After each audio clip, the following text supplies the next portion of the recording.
কালকে প্রিয়াদির look share করেছিলাম eyebrow ভাতের। কালকে প্রিয়াদিকে প্রথম সাজিয়েছিলাম আইব্রো ভাতে, তার লুক তোমাদের সাথে শেয়ার করেছি। আজকে শাড়ি ড্রাপিং দেখে বা শাড়ির কালার দেখে বুঝতেই পারছো, এখন চলে এসেছি বৃদ্ধির লুকে রেডি করব। কালকের মেকআপ হেয়ারস্টাইল কেমন ছিল? অবশ্যই ভালো ছিল, খুব সুন্দর ছিল, সবাই তো খুবই ভালো বলেছে আর আমার তো খুবই ভালো লেগেছে। আচ্ছা, আমি পুরো জুনিয়র উপর ছেড়ে দিয়েছি।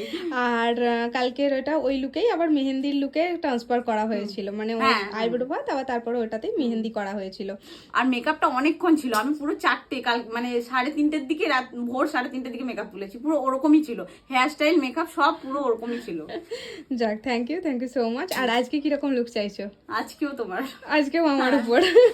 কালকে সবাই সুন্দর বলেছে, আমি নিজেও কিছু ডিসাইড করতে পারছি না, মানে ও যেভাবে সাজিয়ে দিয়েছে সত্যি সুন্দর। আমি কিছু মানে আমি নিজে বললেও কিছু কম বলা হবে।